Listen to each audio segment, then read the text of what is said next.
Mohandas Karamchand Gandhi, or better known to the world as Mahatma Gandhi, was a wise and powerful leader who refused to back down from the prospect of freedom.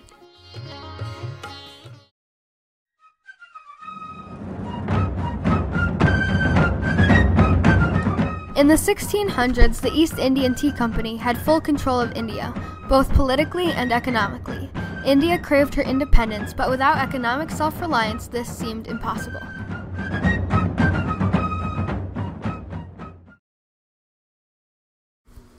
In 1906, Gandhi launched his Satyagraha movement, the belief in non-violence, passive perseverance, and the insistence on truth. When a young Gandhi traveled to South Africa for the first time to work as a legal consultant, he found the lack of rights for Indians appalling. They could not leave the country without special identification papers and had to be fingerprinted as well. The South African government also claimed that only Christian marriages would be considered legitimate. This is where Gandhi's need for justice began. I regard myself as a soldier, though a soldier of peace. I know the value of discipline and truth. I must ask you to believe me when I say that I have never made a statement of this description, that the masses of India, if it became necessary, would resort to violence. One of the largest challenges in achieving political freedom was that India had no economic independence from Great Britain. They depended on the British for most of the items they bought, such as salt, textiles, and tea. Such was the dependence on British goods that bound them together. Britain had placed an exorbitant tax on the salt that India purchased, and put a ban on making or buying salt from someone else. Gandhi's first step towards justice was a simple political statement of civil disobedience, the Salt March.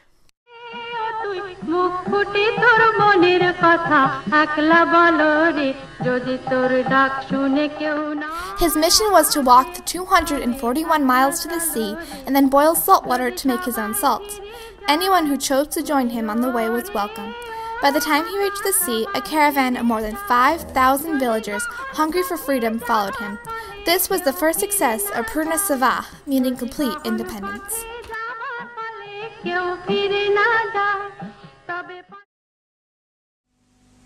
So the British didn't take him very seriously, but as they started marching, they started picking up thousands and thousands of people, right?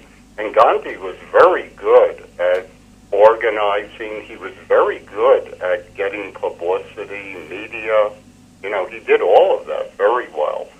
And so by the time they got to the sea, at Gandhi, which is very close to Mumbai, or what was called Bombay at that time, you know, then they had huge numbers of people, and it had gotten worldwide publicity. So then the British took it very seriously.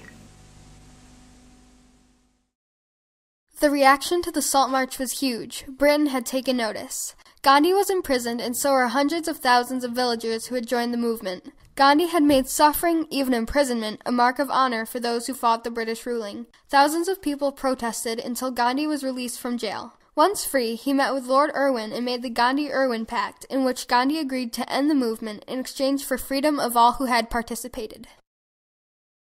People didn't know how to, like I said, relate to it. Some of them thought, well, this isn't how radicals, you know, revolutionaries don't act like that. Revolutionaries, you know, the British were used to revolutionaries who were into armed struggle, right? Armed uprisings, using force to overthrow the colonial rule. That was the British view of what revolution was. Revolution is something bloody, violent, right? Where the revolutionaries attempt to overthrow the political and the economic rule and so forth. Gandhi wasn't like that at all. So that, you know, and Gandhi always was trying to be friends with the British. Although the Salt March had no immediate effect on the British ruling, it was the star of India's long battle towards the reform of a nation. It showed Britain that they were ready to fight for what they wanted and how the voice and power of India laid in one man's hands. India accounted for more than half of British textile exports.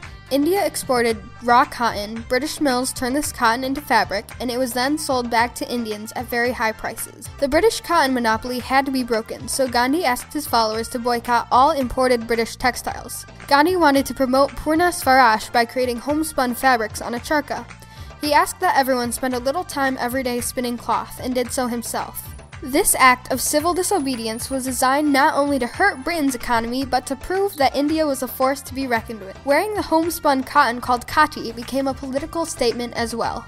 The response to Gandhi's proposition was enormous. The demand for British textiles was so low that 47 mills in Lancashire and Blackburn had to be shut down in less than 4 years, leaving thousands of British laborers angry and out of work.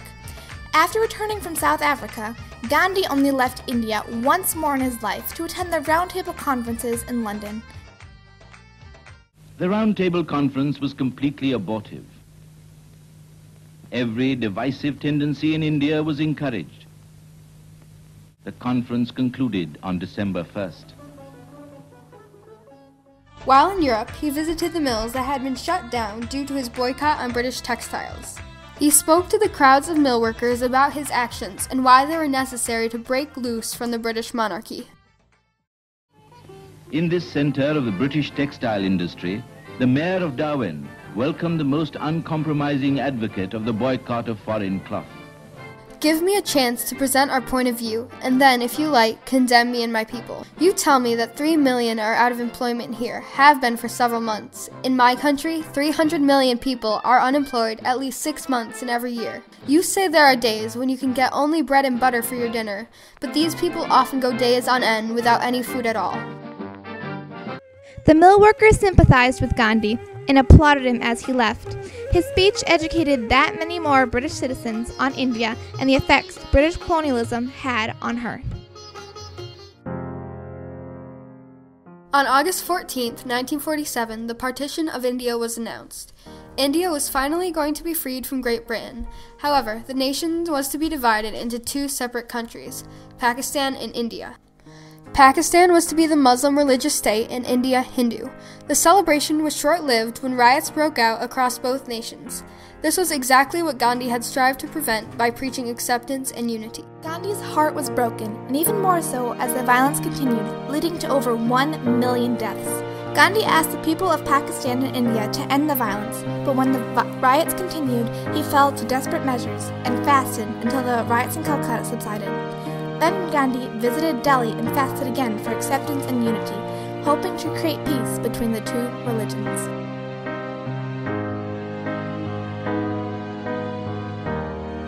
Although religious tension did not disappear completely, Gandhi was able to prevent millions of deaths solely by refusing to eat. The power one man wielded on a nation, the power to create peace and destroy violence, was truly incredible. I had gone to attend his meeting. The person who killed him was standing by my side. Godse? Godse. Nathuram Godse was his name. This man bowed down his head before him to pay him homage, and then he killed him. Gandhi's actions were truly vital to India's revolution. His wise means and nonviolent beliefs led to the reform of a nation.